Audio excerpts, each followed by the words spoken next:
Hello everybody, I'm Malika and welcome to another episode of Crochet Chat. So it's been a while since the last one, so I'm just going to be sort of catching you up on all the stuff I've been doing this March. So the last Crochet Chat video was just me organising the stuff for the craft fair, and I've done a video on the craft fair which I'll link in the description and up there. But basically I didn't sell as much as I'd like to. One of the things I did sell though was a shawl, so I decided that I would sort of stay on the shawl making things. I do enjoy making shawls and I did actually sell one, so that was enough for me to be motivated. So I made this, and this was using the Lion Brand Shawl in a Cake from my Wool Warehouse unboxing video. And as you can see, it's got really pretty colours in it. So this was in the colour Half Moon, which I believe has been discontinued. But it's quite a lacy pattern, so it uses a lot of treble crochets, and that's in the US terms. Because even though I'm UK, I just prefer the US terms. I just find them sort of cleaner, more easy to follow. So I always do my patterns and follow patterns in US terms. But yeah, this is the shawl. I just think it looks so pretty, so I'll pop it on for you guys. Hang on. There we go, and it's just so nice, and it's really soft as well, really warm and cozy.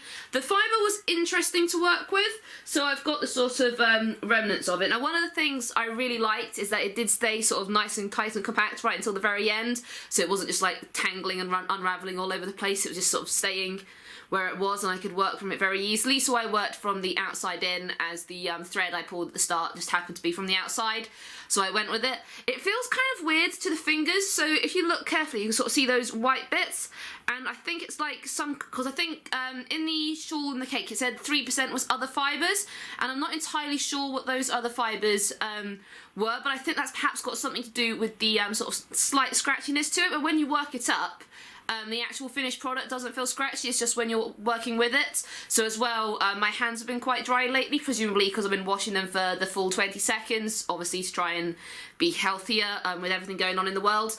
But yeah, so the thread was kind of catching on my fingers when I was sort of running it through them for the tension, which was a bit frustrating. But it wasn't too bad to work with at all, and it was really pretty seeing all the colour changes. So this is all that was left, which wasn't enough for another row.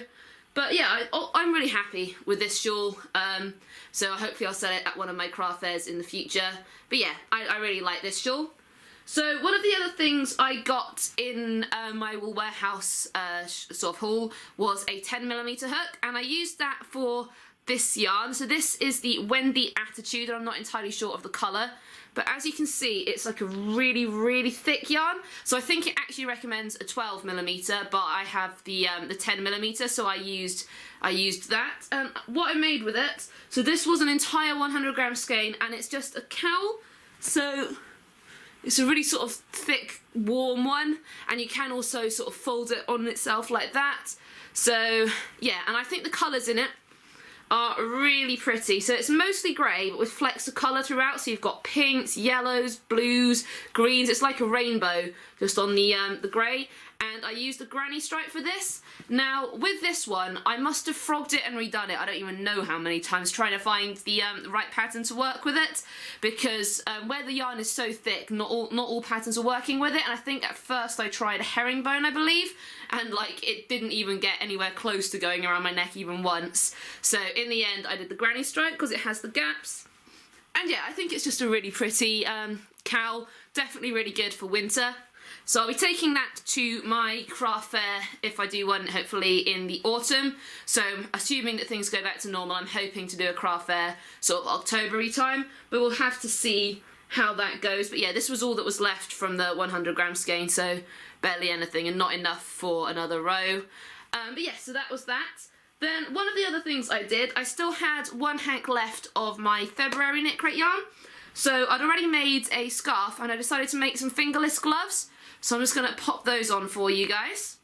So these are the fingerless gloves, and I think they're really pretty. I like the way the colour sort of works with them. And the pattern on this is one of my own. So I have written it up, but I haven't had it pattern tested yet. So what I'll do, I'll get someone to pattern test it, and then I'll hopefully put it on Ravelry in the coming couple of weeks. So that's these, and then I still had a bit left over with the yarn, so I've made one glove slightly smaller, just a couple of rows smaller. So that's this one, using the same pattern, just slightly modified to make it shorter. And then I still got enough to make the other glove of that, but then I decided I wanted to sort of change up the colours for a bit. So I've got this one, which I made with the King Cowl Kids Comfort DK, and I've forgotten what the colour is, but it's the purpley one that they have. And again, I still need to make the other one of this glove, but I got distracted because my March knit crate arrived, and I just wanted to use the yarn straight away. So even though I'm looking forward to making the other glove of this, because I just am in love with like the colours on this, because look at it, it's beautiful. It's really soft as well, and I think it works again really well with the pattern I made for it. But then yes, my March knit crate yarn arrived, so I decided to make a blanket square, because with my knit crates this year, the ones that sort of work colour-wise and thickness-wise, I want to make blanket squares and put them all up into an heirloom blanket at the end of the year. So this is the first one that I've made so far. So it's like this rich sort of chocolatey, rusty colour, and I'm using the same pattern for all the squares, but yeah, I look at the way the light shines through it. I love it. It's beautiful. But yeah, so this is the first one I've made. But because the yarn was quite thin, I've double stranded it. So you can see there I've got 2 different strands. But the way I work from Hanks, I don't have a yarn winder. So what I do, I sort of drape it over my knee and sort of work it one loop at a time. And I've actually got a video of me doing that, which I'll link for you guys. But yeah, so I can't do that with 2 balls at a time. So what I had to do, I took the first hank and I chained the entire thing. So that was 400 yards just chaining it. That was like the most boring, time-consuming process ever. So yeah, it took me, I think, 3 days in the end to chain it all, because I just couldn't do it in long bursts without getting too bored. But then what I did, and I'm quite proud of this, I got a Lego piece. Hang on. There we go.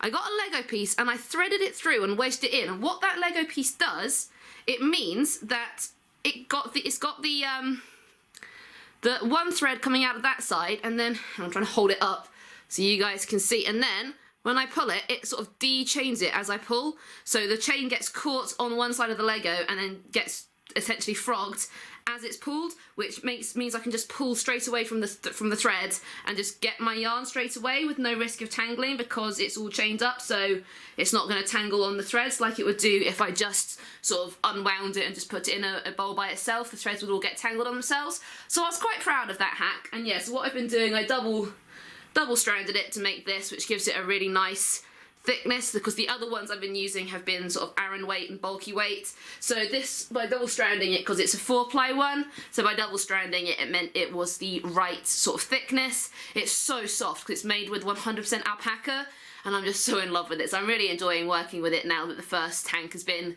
ready to use, and I can just use the 2 strands at a time nice and easily. So I make 3 squares out of sort of each of my knit crate boxes, so 2 more squares to make, and then anything left over will be used for like a border on the final blanket.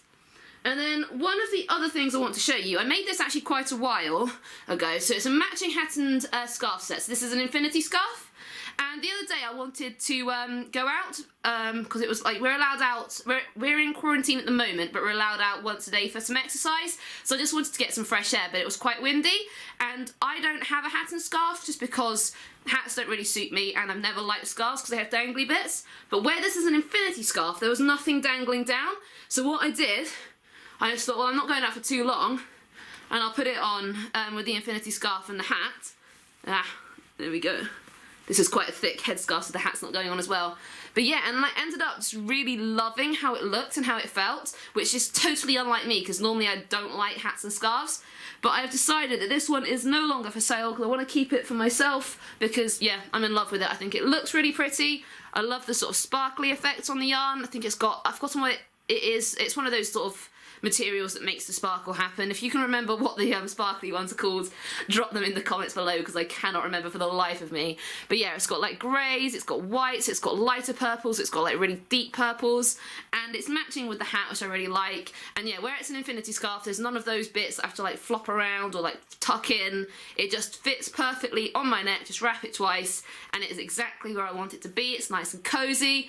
I'm in love with it. So the infinity scarf uses the bean stitch, which is kind of a yarn eater, but it just creates such a beautiful, beautiful effect. So you can sort of see that. And I've always said it looks kind of like coffee beans, and I think that's probably why it's called the bean stitch. But I love the sort of like crisscross effect on the bean stitch. And then the hat uses, my head's got all messed up. So the hat uses the Elizabeth stitch, which is also known as the mini bean stitch. So it's a very similar effect, just uses slightly less yarn, because with the bean stitch you end up with 6 loops that you pull through at the end of each stitch, whereas with the Elizabeth stitch you end up with 4 loops that you pull through at the end of each stitch. But yeah, I just really like it, and I've decided to keep it for myself, which I'm glad about, because now I actually have a hat and scarf set that I enjoy and like, and yeah. So that's pretty much it, but the last thing I want to talk about is I'm on a few different Facebook groups for crochet, and one of them was running this competition whereby you could get an entry if you attempted a new stitch, which I think it's just called the Tunisian Simple Stitch or something like that, Tunisian Knit Stitch I think it's called. So yeah, I can't remember which side's the front and the back. I think this is the front side.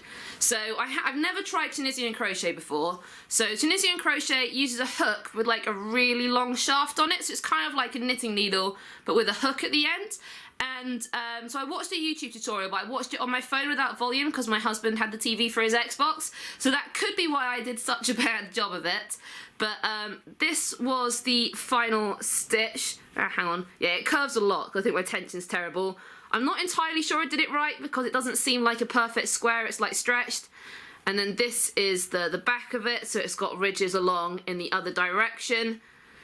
Again, I used quite a thick yarn for this because that was the only one I had available as a scrap yarn, so I think that probably didn't help things. But then again, my Tunisian crochet hook is a 6mm one, so anything thinner wouldn't really have worked with this one. So I picked this up at a crafty stash, so I got this for like 20p, so I thought I may as well get it in case I try Tunisian crochet. But I'll be honest, it wasn't really for me. I don't like the way it feels in my hand. It feels very sort of unnatural holding it with all this left over, and I just prefer regular crochet. But it's nice to know there's another sort of something I can try if I ever want to in the future, but for now I'm perfectly happy with regular crochet, I think. But I think that's pretty much it for all the crochet stuff I've been doing lately, because the shawl took quite a lot of time, and making the fingerless gloves and everything took, again, a bit more time. But I crochet every single day. I really enjoy it, and I find it just so relaxing, and I don't want to sort of miss a day, because I just like sort of keeping in that routine. So it's nice to always have that every day, at least half an hour, just sat there crocheting, usually a lot longer, so I usually crochet about 1 or 2 hours a day, just because it's one of those things that really brings my heart joy, and crochet has become something so special to me, so I just enjoy it so much I would never want to go a day without it. But yes, so that's pretty much it for now. Please do like the video, drop a comment down below to say what you think of my items, and please subscribe to the channel for more crochet and yarn videos in the future. Bye bye.